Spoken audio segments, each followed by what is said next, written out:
At 3:15 in the morning on June 22nd, 1941, the ground shook along a front stretching 1,800 miles, 3 million German soldiers, 3,000 tanks, 2,000 aircraft. In a single coordinated strike, the largest military invasion in the history of human warfare had begun. Adolf Hitler called it Operation Barbarossa. He told his generals it would be over in 8 weeks. The Soviet Union, he said, was a rotten structure.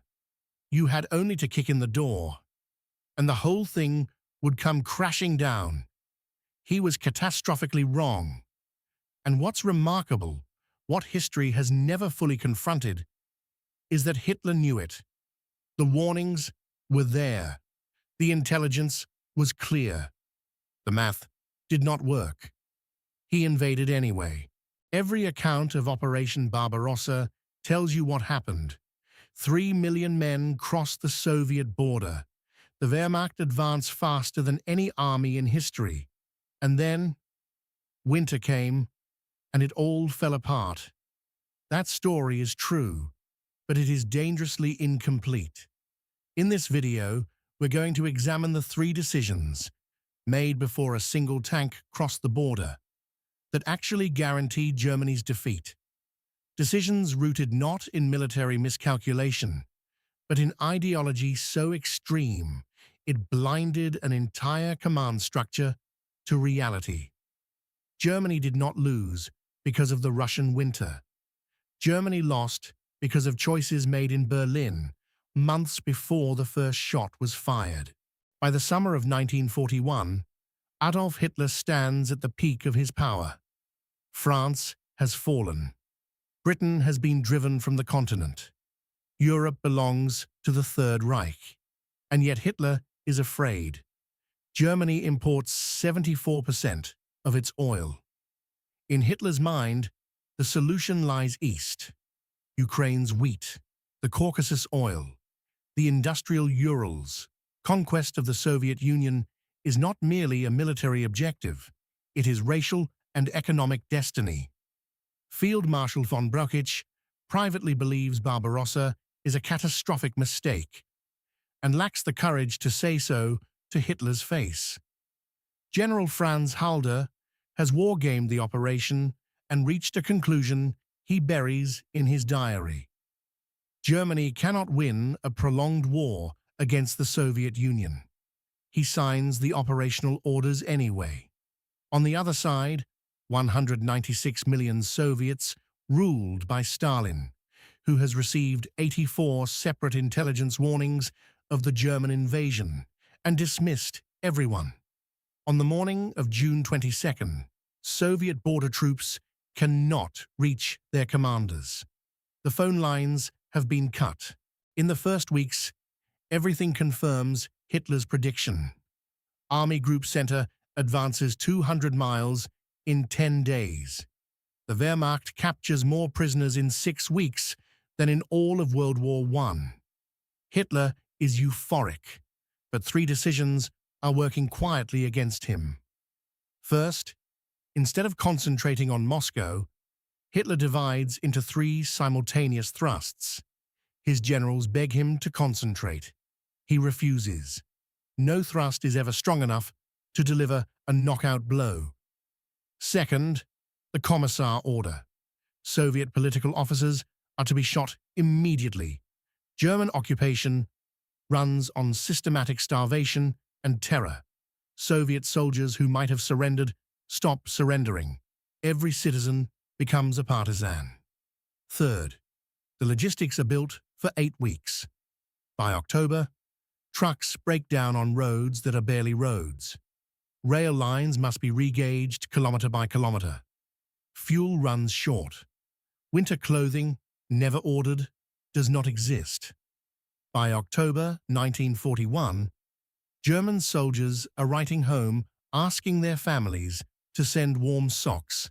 In a moment, we're going to look at the exact week when German commanders first understood they had entered a war they could not win, and at the single order Hitler gave in December 1941 that sealed the fate of the Third Reich. Stay with us. On December 2nd, 1941, a German reconnaissance unit reaches Khimki. From there, on a clear day, you can see the spires of the Kremlin. They are turned back the following morning. 4 days after Pearl Harbor, Hitler declares war on the United States. Voluntarily, he is not required to under his treaty with Japan. On December 5th, Marshal Zhukov launches a Soviet counteroffensive along a 560-mile front. Fresh Siberian divisions smash into exhausted, frostbitten German units that have been fighting without rest for 167 days. The German front shatters. Hitler fires 35 senior commanders in 2 months, then appoints himself Commander-in-Chief of the German Army, a man with no formal military education, a man who has never commanded a regiment in battle. General Halder writes in his diary on December 19th, "This so-called leadership is characterized by a pathological reaction to momentary impressions and a total lack of understanding of the command structure." By December 31st, 1941, Germany has suffered 830,000 casualties against an enemy Hitler promised would collapse in 8 weeks. The Eastern Front consumed 80% of all German military casualties. Of 5.3 million German soldiers who died in World War II, 4.2 million died fighting the Soviet Union. The Soviet Union lost 27 million people, 1 in 7 Soviet citizens. Germany gained nothing.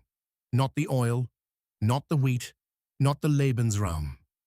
Historian Richard Evans concludes Barbarossa was the greatest single military mistake in the history of modern warfare. Not because Germany was weaker.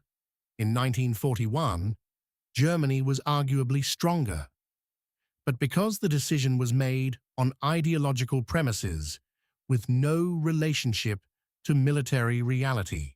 Operation Barbarossa began with 3 million soldiers and absolute confidence.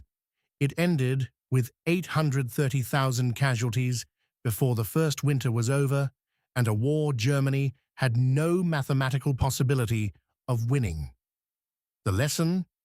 No military strength compensates for decisions built on ideology instead of reality. The most dangerous moment in any organization is when the person in command stops being able to hear what they don't want to hear. Next week, we're inside the Soviet response. 1,500 factories moved east of the Urals in 90 days. The logistical achievement that made the Soviet comeback possible. Subscribe. That story is one you will not find in any mainstream documentary.